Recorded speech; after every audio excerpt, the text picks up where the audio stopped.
নমস্কার বন্ধুরা, welcome to my channel.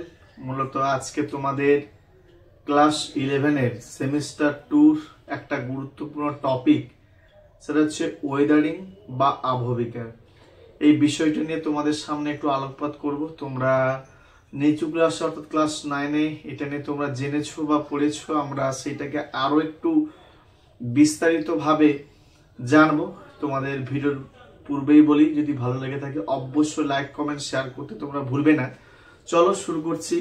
তোমাদের যে টপিকটা আজকে আলোচনা করব সেটা হচ্ছে ওয়েদারিং, যাকে আমরা বাংলায় বলে থাকি আবহবিকার। আবহবিকার তাহলে বিষয়টা কি না, আবহাওয়ার সাথে কিন্তু একটা আবহবিকারের একটা গুরুত্বপূর্ণ সম্পর্ক রয়েছে, যার জন্য নামকরণ হয়েছে আবহবিকার। আবহবিকার বলতে আবহাওয়ার যে উপাদানগুলো, উষ্ণতা, বৃষ্টিপাত, আর্দ্রতা, মেঘাচ্ছন্নতা প্রভৃতির দ্বারা বায়ু উপস্থিত ভূপৃষ্ঠের শিলা যান্ত্রিক পদ্ধতিতে চূর্ণ বিচূর্ণ ও রাসায়নিক পদ্ধতিতে বিয়োজিত হলে তাকে বলা হয় আবহবিকার। তাহলে আবহবিকার ক্লাসিফিকেশন, মূলত আবহবিকার 3 ধরনের হয়ে থাকে। একটা হচ্ছে যান্ত্রিক আবহবিকার, একটা হচ্ছে রাসায়নিক আবহবিকার, আর একটা হচ্ছে জৈবিক আবহবিকার। আমি একটা ডিসকাস করছি। যান্ত্রিক আবহবিকার বলতে আবহাওয়ার একটা গুরুত্বপূর্ণ উপাদান হচ্ছে জলবায়ু, অর্থাৎ উষ্ণতা ও বৃষ্টিপাত, যার প্রভাবে মূলত কেবলমাত্র উষ্ণতার প্রভাবে মূলত যে আবহবিকার হয় সেটা হচ্ছে যান্ত্রিক আবহবিকার। এই যান্ত্রিক আবহবিকার কয়েকটি প্রক্রিয়ার দ্বারা সম্পন্ন হয়। সেটা হচ্ছে, একটা হচ্ছে তোমরা জেনেছো প্রস্তরচায়ী খণ্ডীকরণ, প্রস্তরচায়ী খণ্ডীকরণ। আর একটা হচ্ছে ক্ষুদ্র কণা বিসরণ, ক্ষুদ্র কণা বিসরণ। নেক্সট হচ্ছে স্বল্পমোচন, স্বল্পমোচন। আর একটা একটু এর সঙ্গে অ্যাড করে পড়ে নেবে তুহিন আবহবিকার। তাহলে একটা টপিক তোমাদের সামনে আলোচনা করব। প্রথমে যে প্রস্তরচায়ী খণ্ডীকরণ, মূলত পার্বত্য এলাকায় বা পাহাড়ি এলাকায় দিনের বেলা মানে পর্বত গাত্র কি হয়, উত্তপ্ত হয়, যার ফলে শিলা একটু প্রসারিত হয়। আবার রাত্রে যখন তাপমাত্রা অনেকটা কমে যায় তখন ওই শিলাটা কি হয়, পুনরায় আবার সংকুচিত হয়। তাহলে পার্বত্য এলাকায় বারবার সংকোচন এবং প্রসারণের ফলে কি হয়, শিলা ফেটে যায়, আড়াআড়িভাবে ফেটে যায়, যাকে বলা হয় প্রস্তরচায়ী খণ্ডীকরণ। আমি ছোট্ট করে ছবিগুলো আঁকছি বোর্ড ওয়ার্ক করার সুবিধার জন্য। তোমরা এইভাবে ছবি কিন্তু তোমাদের আঁকতে হবে। ছবি জিওগ্রাফির তো একটা খুব একটা গুরুত্বপূর্ণ পার্ট। তোমরা এইভাবে ছবিগুলোকে ড্রয়িং করবে এবং প্র্যাকটিস করবে।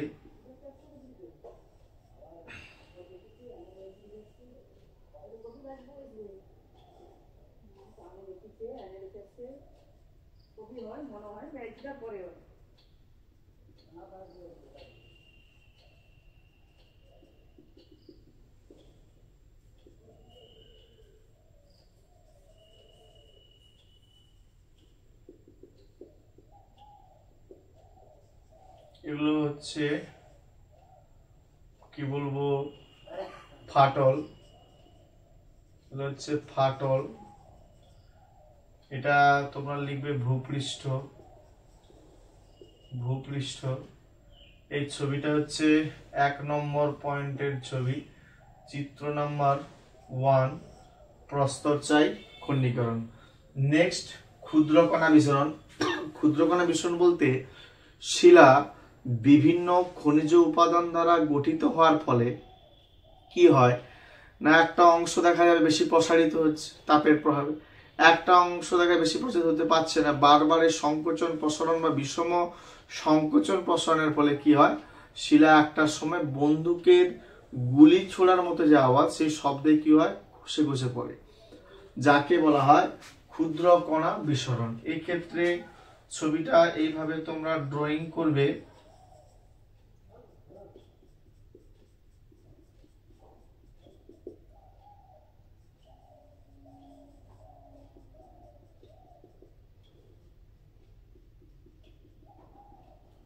এটা ডট ডট দিয়ে দেখাচ্ছি যে আগের অবস্থা কিভাবে ছিল। এগুলো ক্ষয়জাত পদার্থ, এগুলো ক্ষয়জাত পদার্থ। এটা হচ্ছে আগের রূপ, শিলার আগের রূপ।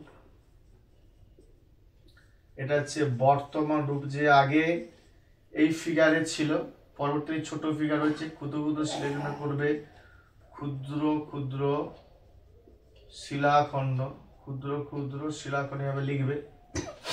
আশা করি বুঝতে অসুবিধা হচ্ছে না। এটা হচ্ছে সেকেন্ড ছবি, অর্থাৎ ক্ষুদ্র কণা বিস্ফোরণ। নেক্সট স্বল্পমোচন। স্বল্পমোচন বলতে স্বল্প মানে যে ছাল, মোচন মানে হচ্ছে খসে পড়া। মূলত বিষম খনিজের জন্য শিলার সংকোচন প্রসারণের তার পার্থক্যের জন্য কি হয়, পেঁয়াজের খোসার মতো শিলাগুলোকে খসে পড়ে, যাকে বলা হয় স্বল্পমোচন। এর ছবিটা তোমরা এইভাবে অঙ্কন করবে।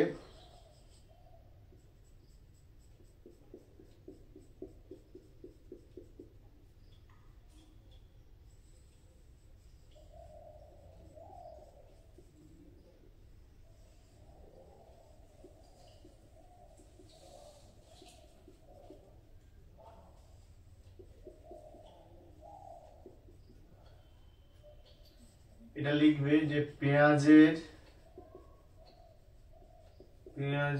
খোসার ন্যায়, পেঁয়াজের খোসার ন্যায় শিলার স্খলন,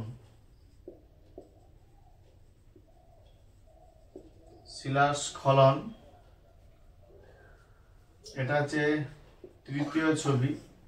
নেক্সট তুহিন আবহবিকার। তুহিন আবহবিকার এটা হচ্ছে দেখা যাবে, আমি দুটো পার্থক্য করছি।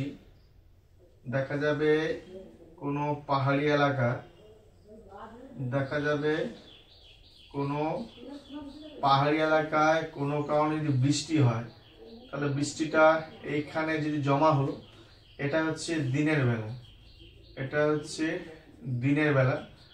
দেখা যাবে একই জায়গায়, দেখা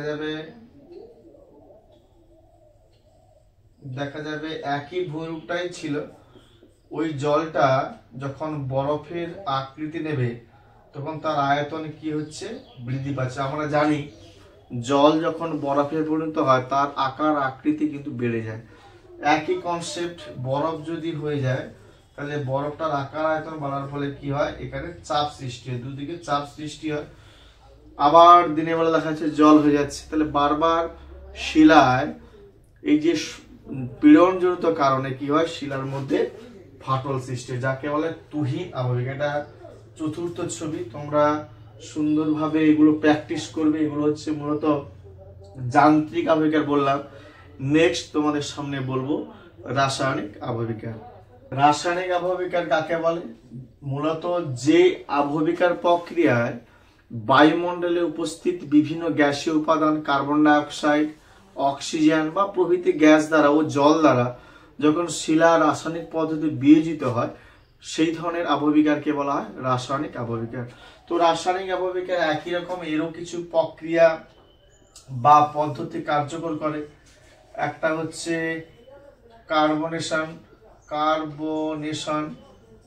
তারপরে অক্সিডেশন,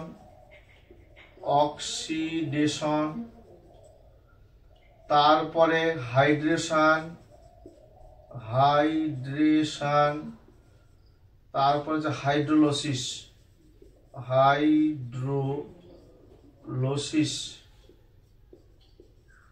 একটা বলছি। কার্বনেশন মূলত চুনাপাথর যুক্ত অঞ্চলে চুনাপাথরের সঙ্গে জল যুক্ত হলো, সেক্ষেত্রে যদি কার্বন ডাই অক্সাইডের বিক্রিয়া হয় ক্যালসিয়াম কার্বনেট থেকে ক্যালসিয়াম বাইকার্বনেটে পরিণত হয়, তখন সেক্ষেত্রে যে আবহবিকাটা কার্যকর হয় সেটা হচ্ছে ক্যালসিফিকেশন।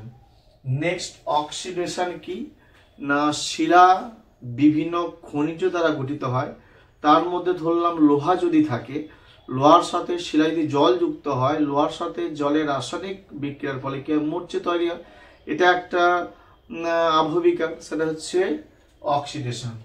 নেক্সট হাইড্রেশন হচ্ছে শিলার মধ্যে জল যুক্ত হলে শিলাটা পরিবর্তিত হয় বা অন্য হিসেবে বিয়োজিত হয়, সেই পদ্ধতিগুলো হাইড্রেশন। আর হাইড্রোলাইসিস হচ্ছে মূলত জল যখন হাইড্রোজেন আয়ন এবং হাইড্রোক্সিল আয়নে ভাগ হয়ে যখন শিলায় উপস্থিত খনিজের সাথে যখন বিক্রিয়া ঘটায়, তখন তাকে সেই পদ্ধতিকে বলা হাইড্রোলাইসিস। তাহলে মূলত রাসায়নিক এগুলো পরীক্ষা লিখতে গেলে তোমাদের প্রথমে প্রত্যেকটা ডেফিনেশন তোমাকে দিতে হবে, বেশি হোক না হোক ডেফিনেশন তোমাকে করতে হবে, এবং একটা এক্সাম্পল আকারে উদাহরণ সমেত সমীকরণ ইনপুট করতে হবে। সমীকরণ একটা ইনপুট করতে হবে, কিন্তু ছবি নেই, কিন্তু তোমাকে সমীকরণ কিন্তু আঁকতে হবে। পরীক্ষায় হয়তো তোমাদের পুরোটা আসবে না, হয়তো পার্টিকুলার বলতে হবে যে যান্ত্রিক আবহবিকা লেখো বা রাসায়নিক আবহবিকা লেখো, সেই বিষয়গুলো তোমাদের করতে হবে। নেক্সট হচ্ছে জৈবিক আবহবিকা।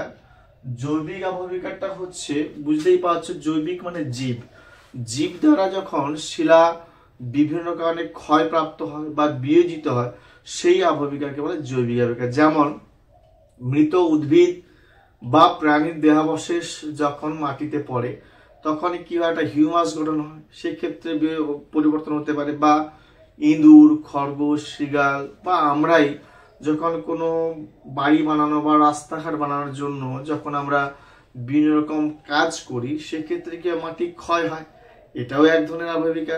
তাই সেক্ষেত্রে নামকরণ করা হয়েছে জৈবিক আবহবিকা। তাহলে মূলত আবহবিকার টপিকটা তোমাদের সিলেবাসে এইটুকুই রয়েছে। তোমরা প্রত্যেকটা ডেফিনেশন ছবি যেভাবে বললাম সেভাবে রেডি করবে বা আরো ভালোভাবে রেডি করবে, এবং এইভাবে তোমরা প্রিপারেশন নাও। আমরা নেক্সট ভিডিওতে কিন্তু অবশ্যই অন্য অধ্যায় নিয়ে আলোচনা করব। আজ এই পর্যন্ত, নমস্কার।